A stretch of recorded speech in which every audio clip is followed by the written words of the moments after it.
بسم اللہ الرحمن الرحیم الحمد للہ رب العالمین والصلاة والسلام علی رسولہ محمد وعلی آلہ واصحابہ اجمعین اما بعد۔ محترم حضرات، حضور نبی کریم صلی اللہ تعالی علیہ وسلم جب مدینہ منورہ میں تشریف لائے تو کئی واقعات پیش آئے۔ ان میں سے ایک واقعہ یہ پیش آیا کہ یہودیوں کے علماء حضور اکرم صلی اللہ تعالی علیہ وسلم کی خدمت میں حاضر ہوئے۔ انہوں نے آپ سے کئی سوالات کیے تاکہ آپ کو چیک کر سکیں، اس لیے کہ علماء یہود کو پچھلے انبیاء کی بشارتوں سے نبی کریم صلی اللہ تعالی علیہ وسلم کی تشریف آوری کا علم تھا۔ وہ جانتے تھے کہ موسیٰ علیہ السلام نے جس نبی کے آنے کی بشارت دی ہے وہ عن قریب آنے والے ہیں۔ وہ آپ کی بعثت کے منتظر تھے۔ چنانچہ ہم نے ہجرت کے بیان میں یہ بات پیش کی تھی کہ پہلی بار حضور نبی کریم صلی اللہ تعالی علیہ وسلم نے انصار کے سامنے جب اسلام پیش کیا تو انہوں نے آپس میں مشورہ کیا تھا اور کہا تھا کہ یہ تو وہی نبی معلوم ہوتے ہیں جن کا یہودی ہم سے ذکر کرتے ہیں، ایسا نہ ہو کہ وہ ایمان لانے میں ہم پہ سبقت لے جائیں۔ فتح الباری میں اس واقعے کو تفصیل کے ساتھ لکھا ہے، البدایہ والنہایہ میں بھی یہ واقعہ موجود ہے۔ اس سے معلوم ہوتا ہے کہ یہودیوں کو پتہ تھا کہ نبی آخر الزماں تشریف لانے والے ہیں، ان کی بعثت کا زمانہ قریب آ گیا ہے۔ کیونکہ یہودی اس بات کو جانتے تھے، اس لیے وہ حضور سے ملنے کے لیے خاص طور سے حاضر خدمت ہوئے۔ آپ کو دیکھتے ہی پہچان گئے کہ یہ وہی نبی ہیں جن کی گزشتہ انبیاء نے خبر دی ہے۔ جس نے پہچان لیا وہ ایمان لے آیا، اور جس کی قسمت میں محرومی لکھی تھی وہ تو محروم ہی رہا۔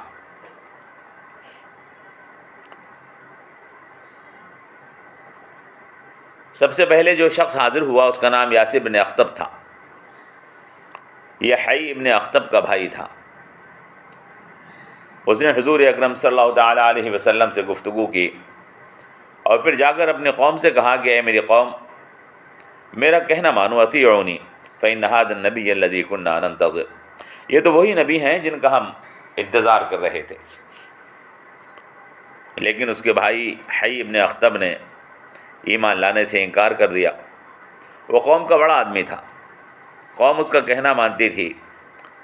اس کو ایسا لگا جیسے اس کی سرداری کو خطرہ ہو جائے گا۔ اس نے اپنے بھائی کی بات کو نہیں مانا۔ فتح الباری میں یہ واقعہ بھی لکھا ہے۔ سعید ابن مسیب ابو ہریرہ رضی اللہ تعالی عنہ سے روایت کرتے ہیں کہ حضور نبی کریم صلی اللہ تعالی علیہ وسلم جب مدینہ تشریف لائے، یہودیوں کے ایک جگہ کا نام تھا بیت المدراس، وہاں پر یہودی جمع ہوئے، مشورہ کیا کہ ان کے بارے میں کیا کیا جائے۔ طے ہوا کہ کچھ سوالات کیے جائیں۔ ابن عباس کی ایک روایت ہے کہ ایک یہودی عالم رسول اللہ صلی اللہ علیہ وسلم کی خدمت میں پہنچا۔ اس وقت آپ سورہ یوسف تلاوت فرما رہے تھے۔ اس نے پوچھا کہ محمد، یہ آپ کیا پڑھ رہے ہیں؟ آپ نے فرمایا کہ مجھ کو اللہ نے وحی کے ذریعے سے یہ تعلیم دی ہے۔ اس کو بہت تعجب ہوا۔ وہ یہودیوں کے پاس واپس گیا اور کہا کہ محمد ایک ایسی چیز پڑھتے ہیں جیسے توریت معلوم ہوتی ہے۔ پھر وہ یہودیوں کی ایک جماعت لے کر حضور کی خدمت میں حاضر ہوا۔ ان لوگوں نے آپ سے بہت سے سوالات کیے۔ آپ کے دونوں شانوں کے درمیان مہر نبوت کو دیکھا، سورہ یوسف کو سنا۔ ان میں سے کئی لوگ اسلام لے آئے۔ فتح الباری کے اندر یہ واقعہ بھی لکھا ہے۔ ابن اسحاق اور بہقی نے ابو ہریرہ رضی اللہ تعالیٰ عنہ سے ایک روایت کی ہے کہ ایک مرتبہ نبی کریم صلی اللہ تعالیٰ علیہ وسلم نے ابن سوریہ، ایک یہودی عالم تھا ابن سوریہ، اس کو بلا کر حضور نے فرمایا کہ میں تجھے قسم دیتا ہوں، سچ سچ بتا، کیا توریت میں شادی شدہ زنا کرنے والے کے لیے رجم کا حکم ہے کہ نہیں؟ ابن سوریہ نے کہا کہ آپ بالکل صحیح فرماتے ہیں، لیکن یہودی اس حکم کو چھپاتے ہیں. آپ چونکہ نبی مرسل ہیں، وہ آپ کی نبوت پر ایمان لانے سے حسد کرتے ہیں. خصائص کبریٰ میں یہ واقعہ بھی ہے. عبداللہ ابن احمد نے زوائد مسند میں جابر ابن سمرہ سے روایت کی ہے کہ ایک مقامی شخص حضور کی خدمت میں آیا اور صحابہ سے حضور کی نسبت دریافت کیا کہ وہ صاحب تمہارے جو نبی ہونے کا دعویٰ کرتے ہیں وہ کہاں ہیں؟ میں ان سے کچھ سوال کرنا چاہتا ہوں جس سے معلوم ہو جائے کہ وہ نبی ہیں. نبی کریم صلی اللہ علیہ وسلم تشریف لے آئے. اس آدمی نے کہا کہ مجھے وہ پڑھ کر سنائیے جو آپ پر نازل ہوتا ہے. حضور نے قرآن کریم پڑھ کر سنایا. اس نے سنا اور کہا کہ خدا کی قسم یہ اللہ کا کلام ہے اور یہ وہی کلام ہے جو موسیٰ لائے تھے، اور وہ ایمان لے آیا. اس طرح کئی لوگ اسلام میں داخل ہوئے. حضرت عبداللہ ابن سلام رضی اللہ تعالیٰ عنہ بھی اسلام میں داخل ہو گئے. عبداللہ ابن سلام رضی اللہ تعالیٰ عنہ توریت کے ایک بہت بڑے عالم تھے. آپ حضرت یوسف علیہ السلام کی اولاد میں ہیں. آپ کا اصل نام حسین تھا، حسین صاد سے. اسلام لانے کے بعد رسول اللہ صلی اللہ علیہ وسلم نے آپ کا نام عبداللہ ابن سلام رکھا. عبداللہ ابن سلام رضی اللہ تعالیٰ عنہ اپنے اسلام لانے کا واقعہ خود بیان فرماتے ہیں کہ جب رسول اللہ صلی اللہ تعالیٰ علیہ وسلم مدینہ منورہ تشریف لائے تو میں آپ کی تشریف آوری کی خبر سننے کے بعد آپ کی خدمت میں حاضر ہوا. میں نے آپ کے چہرے انور کو دیکھا اور پہچان لیا کہ یہ جھوٹے آدمی کا چہرہ نہیں ہو سکتا. سب سے پہلی بات جو میں نے حضور اکرم صلی اللہ تعالیٰ علیہ وسلم کی زبان سے سنی وہ یہ تھی کہ ایھا الناس اطعموا الطعام وافشوا السلام وصلوا الارحام وصلوا باللیل والناس نیام تدخلوا الجنۃ. اے لوگو، آدمیوں کو کھانا کھلایا کرو اور آپس میں ایک دوسرے کو سلام کیا کرو اور رشتہ داری کا خیال رکھو. رات میں نماز پڑھا کرو جب لوگ سوتے ہوں. تم جنت میں سلامتی کے ساتھ داخل ہو جاؤ گے. یہ حدیث امام ترمذی نے اور امام حاکم نے اپنی کتابوں میں لکھی ہے. دلائل بحقی میں عبداللہ ابن سلام سے مروی ہے کہ میں نے رسول اللہ صلی اللہ علیہ وسلم کا نام اور آپ کی صفت اور آپ کے حلیے کو پہلے سے جان رکھا تھا، مگر میں کسی کو بتاتا نہیں تھا. جب آپ مدینہ منورہ تشریف لائے اور میں نے آپ کی تشریف آوری کی خبر سنی تو میں اس وقت ایک کھجور کے درخت پر چڑھا ہوا تھا. وہیں سے خوشی سے میں نے اللہ اکبر کا نعرہ لگایا. میری پھوپھی خالدہ بنت حارثہ نے کہا کہ تو ایسا خوش ہوتا ہے جیسے موسیٰ آ گئے ہوں. تو میں نے کہا کہ خدا کی قسم یہ بھی موسیٰ ہیں، یہ بھی موسیٰ کے بھائی ہیں. وہی دین دے کر بھیجے گئے ہیں جو موسیٰ دے کر بھیجے گئے تھے. میری پھوپھی نے مجھ سے کہا،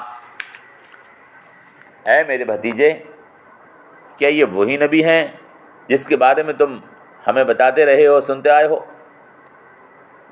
کہ وہ قیامت کی سانس کے ساتھ مبعوث ہوں گے؟ میں نے کہا کہ ہاں، یہ وہی نبی ہیں. میں گھر سے نکل کر آپ کی خدمت میں حاضر ہوا اور اسلام قبول کیا اور واپس آ کر اپنے تمام خاندان کو اسلام کی دعوت دی. اس کے بعد میرے گھر والوں نے اسلام قبول کیا. اس حدیث پاک میں فتح الباری کے اندر یہ حدیث موجود ہے. قیامت کی سانس کا لفظ جو بولا گیا ہے اس سے مراد ہے کہ قیامت سے پہلے حضور تشریف لائیں گے اور ان کا ظہور گویا کہ قیامت کے آنے کی علامت ہوگا.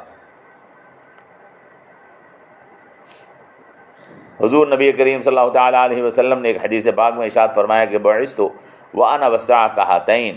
اس کے بعد آپ نے دونوں انگلیاں ملا کر بتایا کہ میں اس حالت میں مبعوث کیا گیا ہوں کہ میں اور قیامت ایسے ایسے ہیں.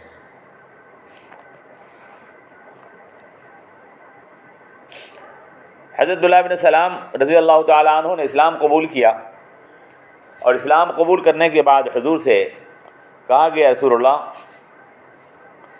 میرے اسلام کا کسی کو علم ہو اس سے پہلے آپ لوگوں سے میرے بارے میں پتہ کریں کہ میں کیسا آدمی ہوں.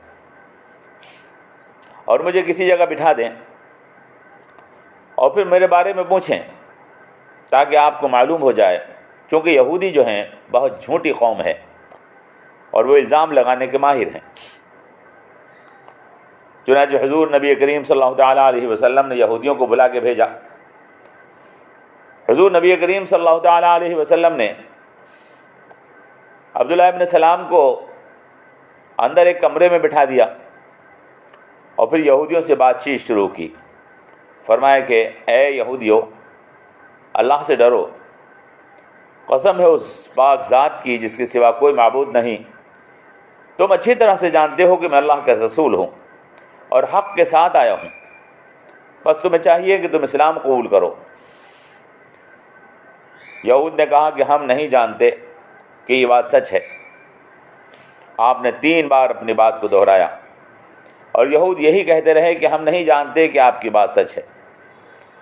بعد میں حضور نبی کریم صلی اللہ تعالیٰ علیہ وسلم نے یہودیوں سے پوچھا کہ اچھا یہ بتاؤ کہ عبداللہ ابن سلام تم میں کیسا آدمی ہے؟ یہودیوں نے کہا کہ وہ ہمارا سردار ہے، ہمارے سردار کا بیٹا ہے، وہ ہم میں سب سے بڑا عالم ہے اور سب سے بڑے عالم کا بیٹا ہے، اور ہم میں سے سب سے بہتر ہے اور سب سے بہتر آدمی کا بیٹا ہے۔ وہ ایک اعلیٰ خاندان کا چشم و چراغ ہے اور وہ علماء میں سب سے اونچے درجے پر ہیں۔ آپ نے فرمایا کہ اچھا اگر عبداللہ ابن سلام مجھے پہچان لیں اور مجھ پر ایمان لے آئیں تو تم میرے نبی ہونے کا یقین کرو گے کہ نہیں؟ یہود نے کہا کہ نہیں، عبداللہ ابن سلام ایسا کبھی نہیں کر سکتے۔ آپ نے فرمایا کہ سوچو اگر وہ اسلام لے آئے۔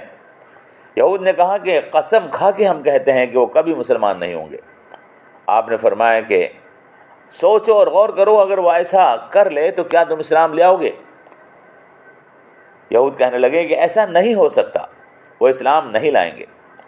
عبداللہ ابن سلام کو حضور نے آواز دی اور کہا کہ عبداللہ ابن سلام باہر آؤ۔ عبداللہ ابن سلام باہر آئے اور کہا کہ اشہد ان لا الہ الا اللہ واشہد ان محمد رسول اللہ۔ یہود سے مخاطب ہو کر کہنے لگے کہ اے یہودیو، خدا سے ڈرو، قسم ہے اس پاک ذات کی جس کے سوا کوئی معبود نہیں، تم خوب جانتے ہو کہ محمد اللہ کے رسول ہیں اور حق لے کر آئے ہیں۔ یہ سنتے ہی یہود نے کہا کہ تو جھوٹا ہے، تیرا باپ بھی جھوٹا تھا، تو سب سے برا آدمی ہے، تیرا باپ بھی سب سے برا تھا۔ یہ حدیث بخاری میں ہے۔ اس بارے میں اللہ تبارک و تعالیٰ نے قرآن کریم کی آیت مبارکہ بھی ایک نازل فرمائی، قل ارأیتم ان کان من عند اللہ وکفرتم بہ وشہد شاہد من بنی اسرائیل علی مثلہ فآمن واستکبرتم ان اللہ لا یہدی القوم الظالمین۔ آپ کہہ دیجئے تم نے کیا دیکھا اگر یہ اللہ کی طرف سے ہو اور تم اس کا انکار کر دو، اور بنی اسرائیل میں سے ایک گواہ نے اس بات کی گواہی بھی دے دی ہے، وہ ایمان لے آیا اور تم تکبر کرتے ہو، بے شک اللہ تبارک و تعالیٰ ظالم لوگوں کو ہدایت نہیں دیتا ہے۔ یہ حضرت عبداللہ ابن سلام رضی اللہ تعالیٰ عنہ کے اسلام لانے کا واقعہ ہے، جو بنی اسرائیل کے ایک بہت بڑے عالم تھے۔ ان کے اسلام لانے کے باوجود بھی یہود نے اسلام قبول کرنے سے انکار کر دیا، سوائے چند لوگوں کے کہ جنہوں نے حضور اکرم صلی اللہ تعالیٰ علیہ وسلم کی رسالت اور صداقت کو پہچانا اور پہچان کر آپ کے اوپر ایمان لے آئے۔ میمون ابن یامین یہودیوں کے بہت بڑے لوگوں میں سے تھے، حضور اکرم صلی اللہ تعالیٰ علیہ وسلم کی خدمت میں حاضر ہوئے اور اسلام قبول کیا۔ ان کا حال بھی عبداللہ ابن سلام جیسا ہی ہوا۔ میمون ابن یامین رسول اللہ صلی اللہ علیہ وسلم کی خدمت میں حاضر ہوئے اور عرض کیا کہ آپ یہود کو بلا بھیجیے اور مجھے حکم دیجیے وہ لوگ میری طرف رجوع کریں۔ آپ نے میمون کو اندر بٹھا دیا، یہود کو بلانے کے لیے آدمی بھیج دیے، وہ لوگ آئے اور آپ سے گفتگو کی۔ آپ نے فرمایا کہ تم اپنے لوگوں میں سے کس کو میرے اور اپنے مابین حکم مقرر کرتے ہو؟ یہود نے کہا کہ ہم میمون ابن یامین کو اپنے اور آپ کے درمیان میں حکم مقرر کرتے ہیں، جو فیصلہ کریں ہمیں منظور ہے۔ آپ نے میمون کو آواز دی، میمون باہر آؤ۔ انہوں نے کہا کہ اشہد ان لا الہ الا اللہ واشہد ان محمد رسول اللہ۔ مگر یہود نے کہا کہ یہ تو کچھ بات نہ ہوئی، انہوں نے تو کوئی بات ہی نہ کی اور اسلام قبول کر لیا۔ اس واقعے کو بھی حافظ عسقلانی نے اپنی کتاب میں نقل کیا ہے۔ یہ اور اس طرح کے اور بھی واقعات پیش آئے جس میں یہود حضور اکرم صلی اللہ تعالیٰ علیہ وسلم کی خدمت ابتداءً ہی حاضر ہو گئے تھے، لیکن چند کو چھوڑ کر جنہوں نے اسلام قبول کیا، جن کی تعداد 11 یا 12 تک تاریخ نگاروں نے لکھی ہے، انہوں نے اسلام قبول کیا۔ اس کے علاوہ باقی نے اسلام قبول کرنے سے انکار کر دیا۔ محترم حضرات، انشاءاللہ ہم مدینہ منورہ میں حضور نبی کریم صلی اللہ تعالیٰ علیہ وسلم کی تشریف آوری کے بعد کے واقعات کو آپ کی خدمت میں پیش کرتے رہیں گے۔ سیرت مبارکہ کو آہستہ آہستہ مختصر طور پر اس کے چھوٹے چھوٹے حصے بنا کر آپ کی خدمت میں پیش کرتے رہیں گے، اور امید کرتے ہیں کہ آپ اس کو خود بھی سنیں گے اور دوسروں کو بھی زیادہ سے زیادہ سیرت مبارکہ کے پیغام کو عام کرنے کی کوشش کریں گے کہ اس کے ذریعے سے حضور نبی کریم صلی اللہ تعالیٰ علیہ وسلم کی زندگی کے حالات ہمارے سامنے آتے ہیں۔ اللہ سے دعا کیجیے اللہ تبارک و تعالیٰ میں حضور نبی کریم صلی اللہ تعالیٰ علیہ وسلم کے حالات زندگی کو جان کر ان کو اپنی زندگی میں لانے کی توفیق عطا فرمائے۔ والسلام علیکم ورحمۃ اللہ وبرکاتہ۔